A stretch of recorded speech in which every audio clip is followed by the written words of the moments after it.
ব্যাপার, মুখ ভার কেন? একটা কথা নেই মুখে?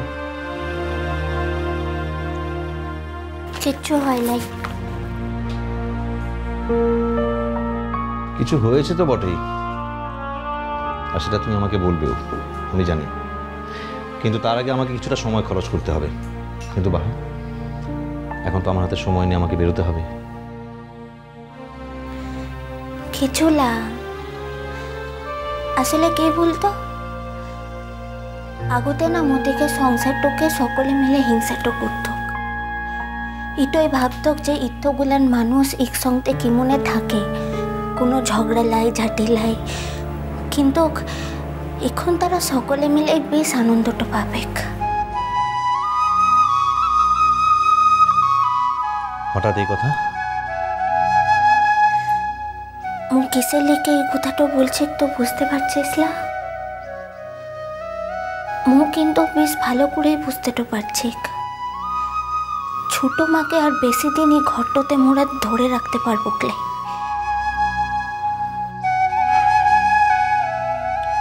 ঠিকই বলছো, আর তো আটকে রাখার কোনো উপায় নেই।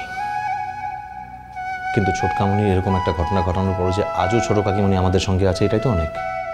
কিন্তু তা বলে দেখো বাহা, ছোট কাকিমণির জীবনটাও তো একটা জীবন। আমরা সকলে নিজের মতো করে নিজের জীবন বেছে নিয়েছি, সুখী হয়েছি। কিন্তু ছোট কাকিমণির জীবনটা কি হবে? তুই এই কথাটা বলছিস, চিনি সন্দেশের কথাটা একবার ভাবতো। বড়বাবু বলছে যে ওদিকেরকে যেতেটা দিবে না, কিন্তু ছোট কাকিমণি যদি এখানটা লা থাকে তাহলে ওরা কি মনে থাকবে? মা ছাড়া তো আর বাচ্চাগুলান থাকতে তো পারবে না। সেই কথাটা ভাবতেই তো আটকে যাচ্ছি। এরপর কি হবে? আমাদের বাড়ির বাচ্চা অন্য কোথাও বড় হবে? আমাদের বাড়ির মতো অ্যাটেনশন পাবে কি না কে জানে। কিন্তু এসবের জন্য মূলত দায়ী কিন্তু ছোটকামণি। ছোটকামণির জন্যই কিন্তু ছোট কাকিমণি এরকম একটা কাজ করতে বাধ্য হয়েছে। কিন্তু আমি এটাও বুঝতে পারছি না যে এরকম একটা কাজ ছোট কাকিমণি করলো কি করে।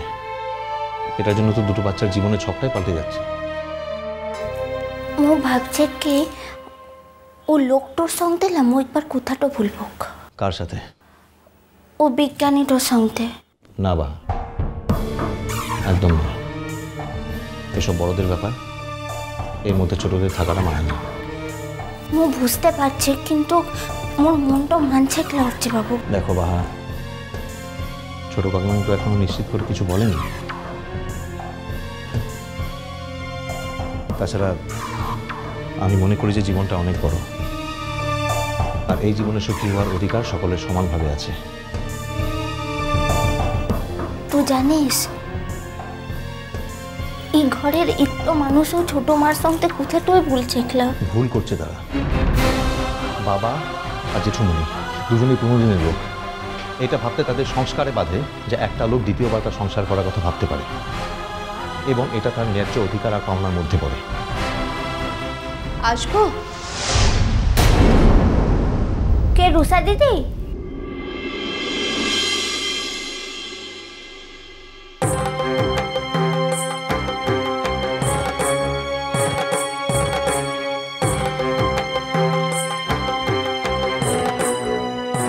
রুষা দিদি, তুই একটু নিজের ঘর থেকে বস কিনে, আসলে ও অফিসের লিগে বাহারটা হবে তো একটু তাড়াহুড়াটা আনছে।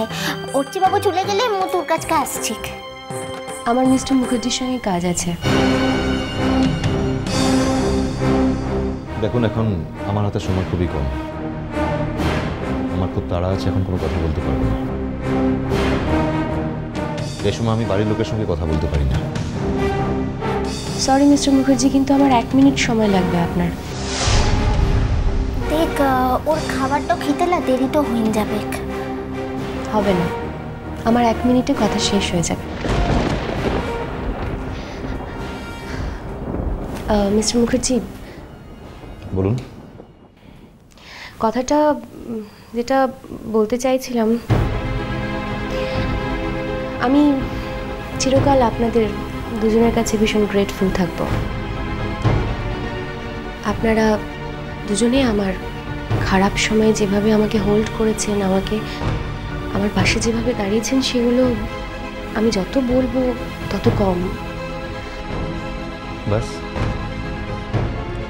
দেখুন, আপনি আমার এরকম তাড়াহুড়োর সময় এই অপ্রয়োজনীয় কথাগুলো বলে আমার সময় নষ্ট করছেন কিভাবে আমি তো বুঝতে পারছি না।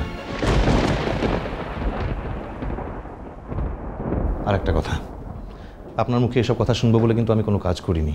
ইনফ্যাক্ট এইসব কথা শুনতে আমার এম্বারেসিংই লাগে। আই হোপ আপনার আর কোনো কথা বাকি নেই আপাতত। আছে মিস্টার মুখার্জি। তাহলে চলুন খাবার টেবিলে বসে কথা বলা যাক। না না না, খাবার টেবিলে সকলের সামনে আমি এই কথাটা বলতে চাই না। আমি যা বলবো সেটা এখানেই বলবো আর এক্ষুনি বলবো। মোর মরদের সঙ্গে তোর এমন কি কথা আনছে যেটা তুই ঘরের সকলের সামনে বলতে পারবি কি? আছে বা, সবার সঙ্গেই সবার কিছু আলাদা কথা থাকে। দেখুন, আপনার সকল ব্যক্তিগত কথা আমি যেরকম জানি সেভাবে বাড়ির সকলেই জানে, তাই বলছি চলুন খাবার টেবিলে বসে কথা বলবো। জানে না, আপনাকে আমি যে কথাটা বলবো এখন সেটা আপনার বাড়ির লোক জানে না মিস্টার মুখার্জি। বেশ, তাহলে একটু ওয়েট করুন, আমি সন্ধ্যেবেলা বাড়ি ফিরে এসে আপনার কথা শুনবো। আমার কাছে অতটা সময় নেই মিস্টার মুখার্জি, সরি।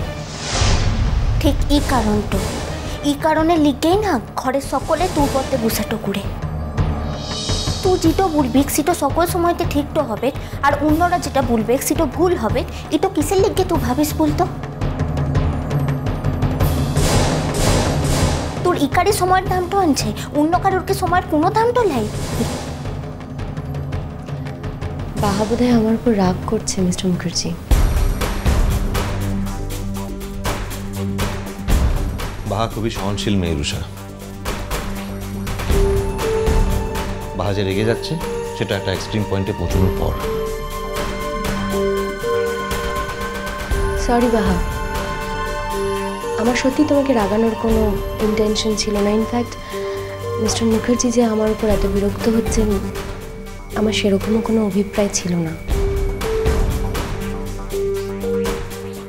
অ্যাকচুয়ালি আমি মনে করি, আমি বিশ্বাস করি যে আপনি আমার ওয়েল উইশার এবং আমার আশ্রয়দাতাও বটে।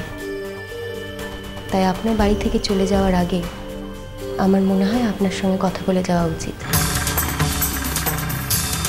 তাই কথা বলতে এসেছি। চলে যাচ্ছেন মানে? আমি একটা ফ্যামিলি টাচ পাওয়ার জন্য আপনাদের বাড়িতে এসেছিলাম মিস্টার মুখার্জি।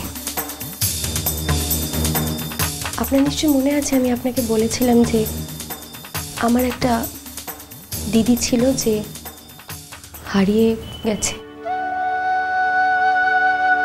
আমি ছোটবেলা থেকে একা একা মানুষ, আর দিদির ইনসিডেন্টটা হওয়ার পর আমার আমার আমার খুব মনে হতো, আমার উইশ ছিল যাতে আমার একটা বোন হয়, আমি সেরকম একটা অ্যাটাচমেন্টে থাকি। আর বাহাকে দেখে আমার সেই অ্যাটাচমেন্টের কথা মনে পড়ে যাচ্ছিল। আসলে মিলেমিশে থাকা, এক বাড়িতে হইচই করে থাকা, এটা আমি খুব খুব মিস করি। আসলে আমি তো খুব পালিয়ে পালিয়ে বেঁচেছি কয়েক বছর, এক জায়গা থেকে আরেক জায়গা, আরেক জায়গা থেকে আরেক জায়গায়, যা যাবরের মতন প্রাণীর তাগিদে। সেই জন্য আপনাদের সঙ্গে কাটানো এই মুহূর্তগুলো আমার কাছে ভীষণ গুরুত্বপূর্ণ, অ্যাসেটের মতো। বাট আজ আমি চলে যাচ্ছি মিস্টার মুখার্জি। মানে আপনি কোথায় যাচ্ছেন?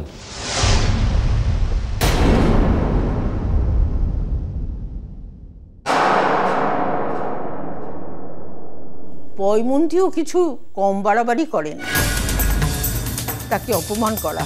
সব কিছুর কারণটাই তো একটাই, বাহা। ওই ঘটনাটা না ঘটলে তো কিচ্ছু হতো না দিব্যর জীবনে। যে এই ঘটনাটা ঘটিয়েছে তাকে তার দায়টা নিতে হবে না মা? তাহলে কি করতে বলো আমাকে? যখন চলে যাই তখনও তো ফিরিয়ে আনার জন্য পাগল হয়ে কি করলে খুশি হবে? আমি মরে গেলে? মা